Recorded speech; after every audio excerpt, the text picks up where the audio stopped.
brain, lungs, heart, spleen,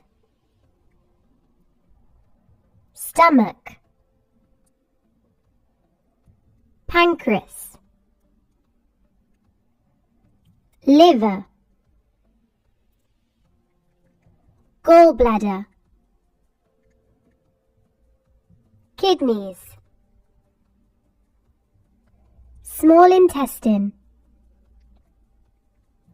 large intestine, bladder or urinary bladder. The brain is the body's control center. It's held and protected by the skull. The cerebrum is the largest part of the brain.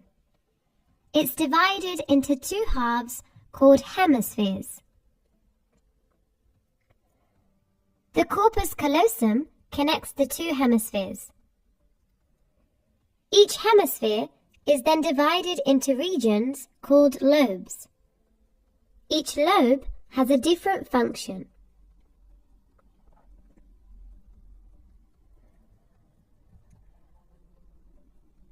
So here are the different parts of the brain: the frontal lobe, parietal lobe, occipital lobe, temporal lobe, cerebellum, and brain stem.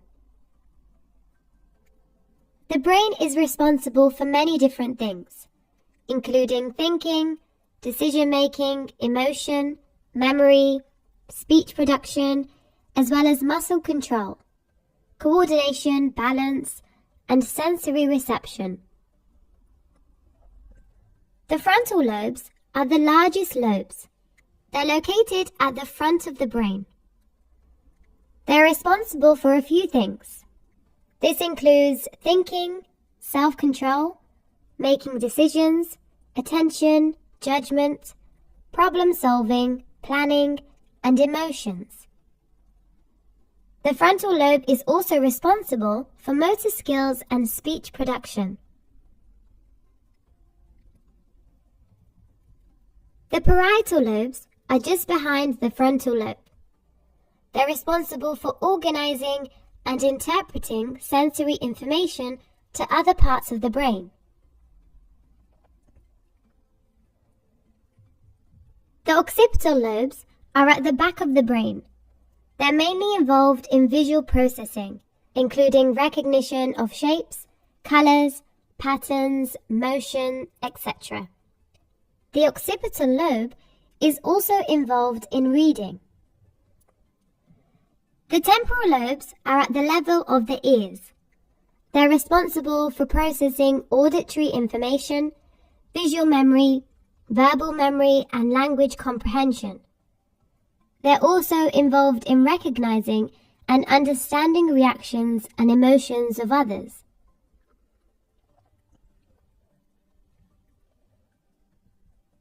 The cerebellum is located at the back of the brain below the occipital lobes. They're responsible for fine motor skills, including fine movement of hands and feet. The cerebellum is also responsible for balance, coordination, and posture. The brainstem is located in front of the cerebellum and connects to the spinal cord. It's made up of three major parts: midbrain, pons, and medulla oblongata. The midbrain is at the top of the brainstem. It controls eye movement, and it also processes visual and auditory information. The pons is the largest part of the brainstem. It's just below the midbrain. It contains nerves that help to connect to different parts of the brain. It also contains some cranial nerves, which are involved in facial movement and for transmitting sensory information. The medulla oblongata is the lowest part. It controls the functions of the heart and lungs, helping to regulate the function of things such as breathing, swallowing, sneezing, coughing, etc.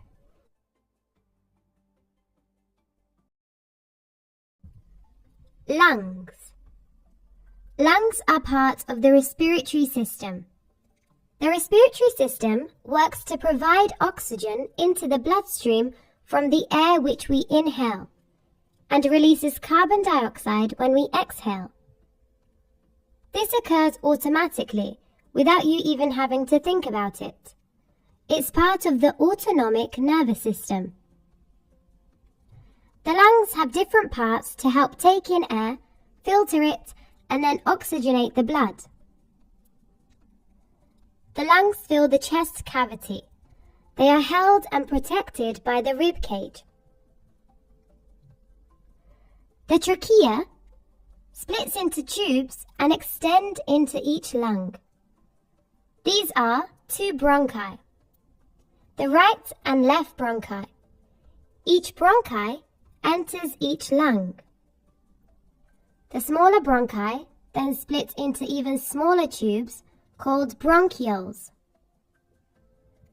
The bronchioles end with tiny sacs called alveoli. They are surrounded by a network of blood vessels called capillaries. Now let's go through the process of breathing in. When you inhale, the air you breathe in travels through your nose or mouth down the trachea. The air then travels through the bronchi into each lung. From here, the air travels through the bronchioles into the alveoli.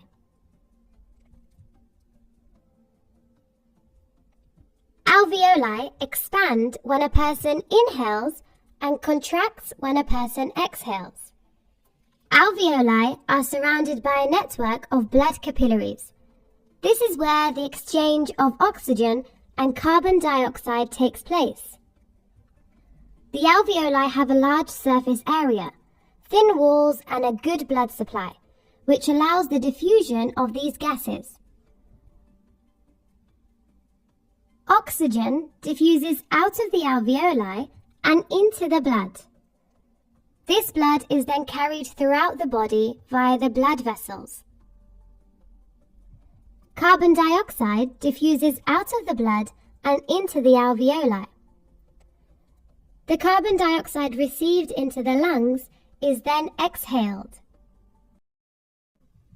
Heart. The heart is a vital organ providing blood to the body. It's part of the circulatory system made up of the heart, blood vessels, and the blood. Humans have a double circulatory system. In the first circuit, deoxygenated blood is pumped to the lungs to be oxygenated and then returns to the heart. In the second circuit, oxygenated blood is pumped around the body by the heart and blood vessels. The heart is located in the rib cage near the lungs. The heart continuously pumps in a consistent rhythm. Electrical impulses in the heart ensure it beats with a constant rhythm and rate. The heart rate can increase or decrease depending on how much blood the body requires. For example, when you're exercising, the heart beats faster in order to pump more blood around the body, whereas when you're resting, the heart beats slower. The heart has 4 chambers. The small upper chambers are called atria, and the lower chambers are called ventricles. So here, right atrium, left atrium, right ventricle, left ventricle. The heart also has 4 valves. These are like little doors which only open one way. This ensures that the blood is flowing in the right direction and doesn't flow backwards. Tricuspid and pulmonary valve are on the right. The mitral and aortic valves are on the left. It's important to remember that veins carry blood to the heart and arteries carry blood away from the heart.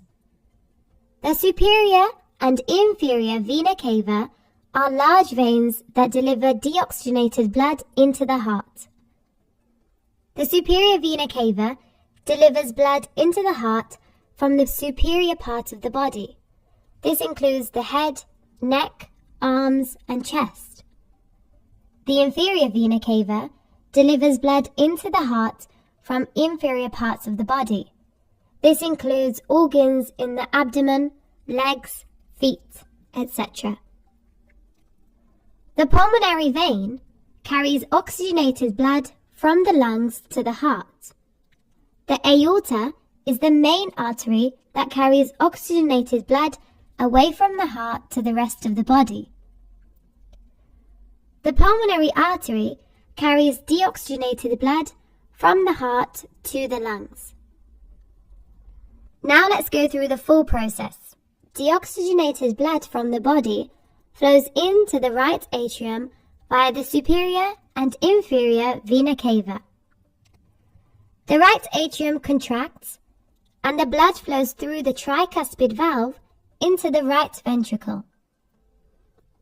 The ventricle contracts and the blood flows up through the pulmonary valve into the pulmonary artery. This is then taken out of the heart into the lungs. At the same time, the oxygenated blood from the lungs enters the heart through the left atrium via the pulmonary veins. The left atrium contracts and blood then flows through the mitral valve into the left ventricle. The left ventricle contracts and oxygenated blood flows up through the aortic valve into the aorta. This blood is then sent around the body via arteries.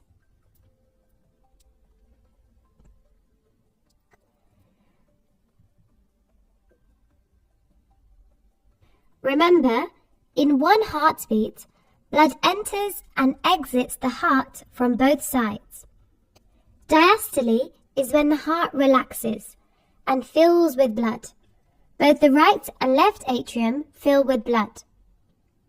Systole is when the heart contracts and pumps blood. Both the right and left ventricles pump blood into the arteries. This process then repeats. The heart itself also needs a constant supply of oxygenated blood to function. The coronary arteries that branch off the aorta supply this. These are wrapped around the outside of the heart. Here is a diagram illustrating diastole. The heart is relaxed and the heart fills with blood. As you can see, the heart receives blood through the veins into both atria. Following atrial systole, the blood is pushed into the ventricles. Ventricular systole occurs, in which the blood is pushed into the arteries and out of the heart.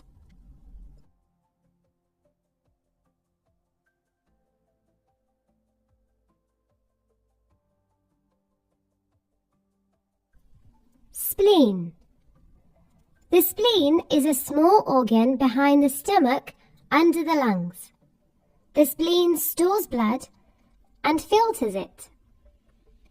It's able to recognize old or damaged blood cells, and the spleen is also able to break down and remove them out of the body.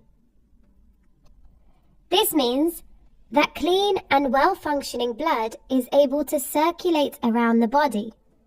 The spleen also helps to filter out infections by creating white blood cells to fight bacteria and viruses. Therefore, it's a small but very important organ in our body.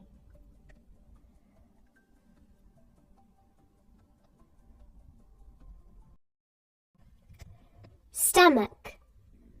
The stomach lies beneath the diaphragm.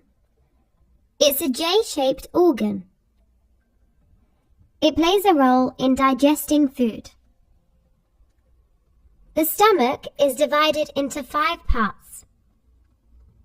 The cardia is just beneath the esophagus. Sphincter muscles prevents food from flowing back up to the esophagus or mouth. The fundus is to the left of the cardia. The body is the main part of the stomach where food is broken down. The pyloric antrum is the lower part of the stomach. Partially digested food is kept here before it flows to the small intestine. The pyloric canal is a small part of the stomach that connects to the first part of the small intestine. It contains the pyloric sphincter, helping to control how much content flows into the small intestine. The stomach contains muscles and gastric juices. The muscles of the stomach help to change the size depending on how much food there is. For example, if you've eaten too much food, then it will expand. The muscles in the stomach also help to break down the food.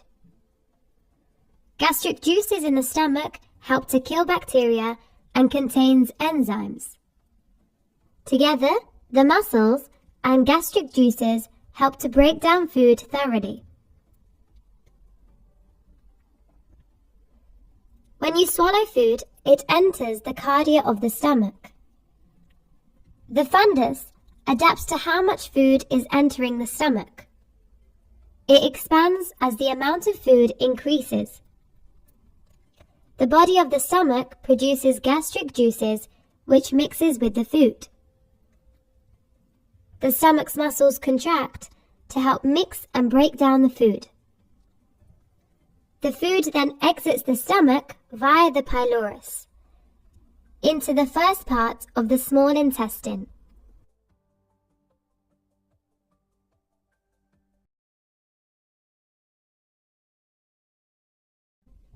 Pancreas.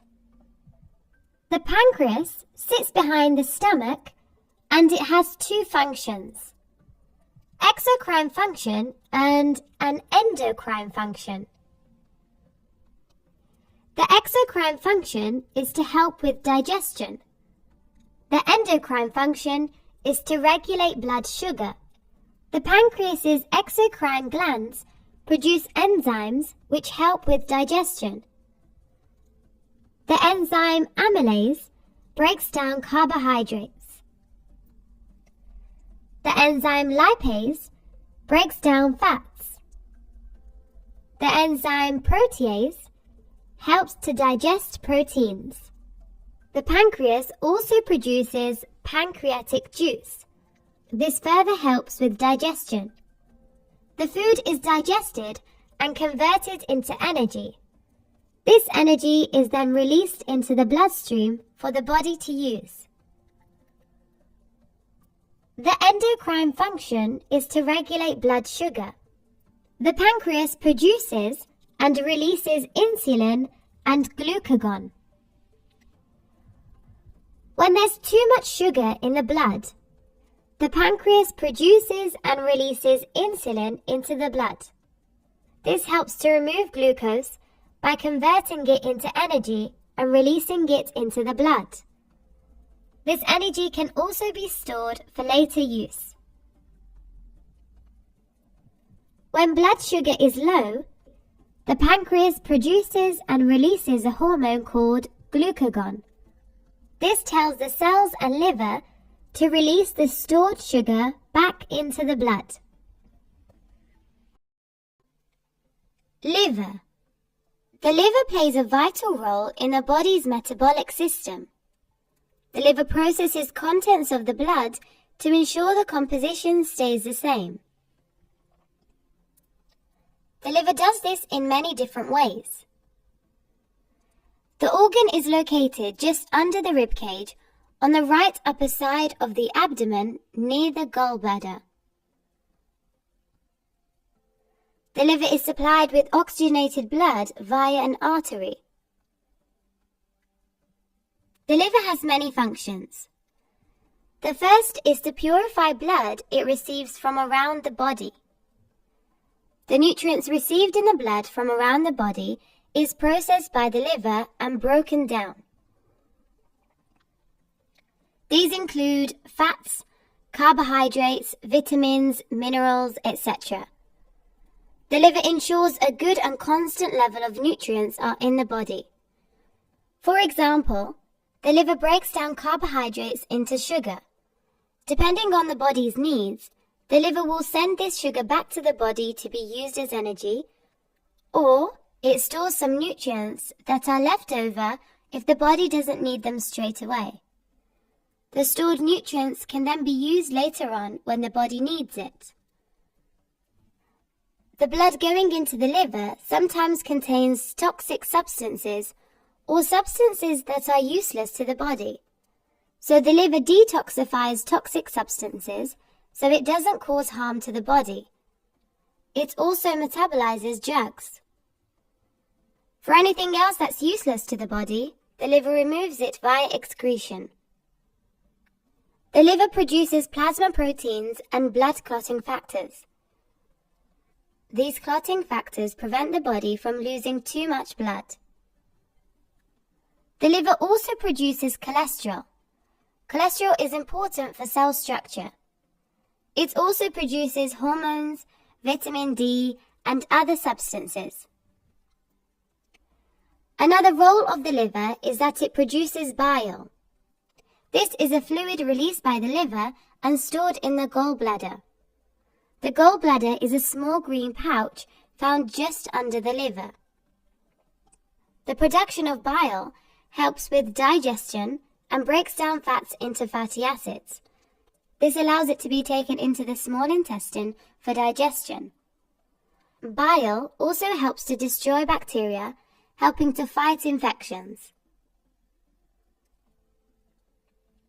Therefore, the liver is a vital organ with many important functions. Gallbladder. The gallbladder is a small green pouch found just under the liver. One of the functions of the liver is to produce bile. This is a fluid released by the liver and stored in the gallbladder. The production of bile helps with digestion and breaks down fats into fatty acids. This allows it to be taken into the small intestine for digestion. Bile also helps to destroy bacteria, helping to fight infections.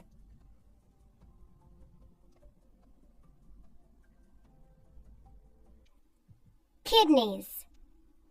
Kidneys are two bean-shaped organs. The kidneys maintain the body's chemical balance. They do this by filtering the blood and excreting waste products as well as excess fluid as urine. The kidneys are protected by the lower part of the rib cage. Kidneys receive unfiltered blood from the renal artery. Each kidney contains millions of tiny units called nephrons. These are used for filtration. The kidney identifies useful and waste products in the blood. For example, if vitamins and minerals are required by the body, then the kidney will allow these to flow back to the body. The filtered blood returns back to the body via the renal vein. Any excess water and waste leaves in the form of urine. Narrow tubes called ureters carry the urine into the bladder to be released. So here we have the kidneys. The narrow tubes extending from the kidneys are called ureters, and these carry urine into the bladder.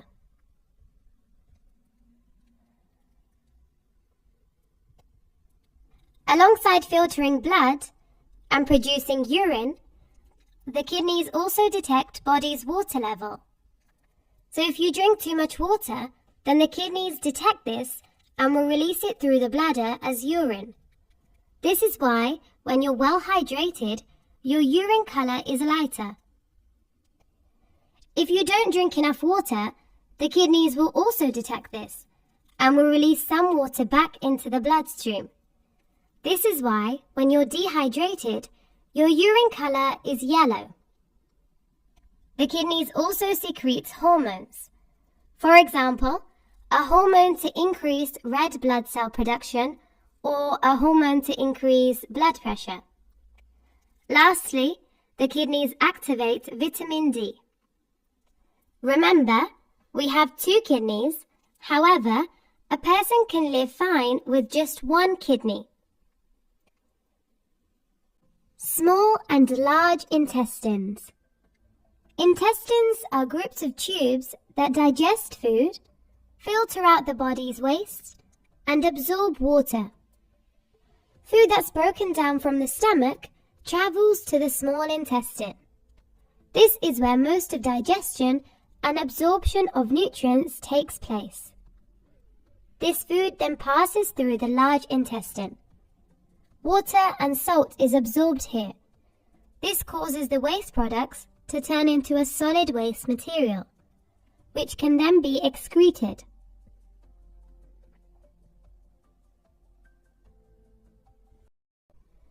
Bladder. The bladder is part of the urinary tract system. This also includes the kidneys, ureter, bladder, and urethra. The kidneys receive unfiltered blood from the renal artery. The kidneys then work to filter the blood by identifying useful and waste products in the blood. For example, if vitamins and minerals are required by the body, then the kidneys will allow these to flow back to the body. The filtered blood then returns back to the body via the renal vein.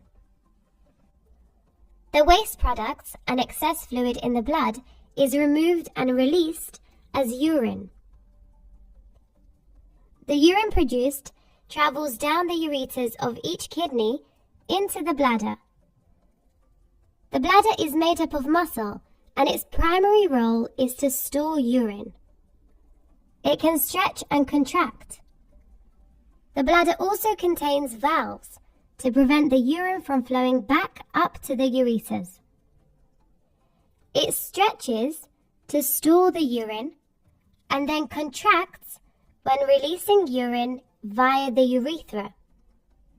If you drink too much water, then the kidneys detect this and will release it through the bladder as urine. This is why, when you're well hydrated, your urine color is lighter. If you don't drink enough water, then the kidneys will also detect this and will release some water back into the bloodstream.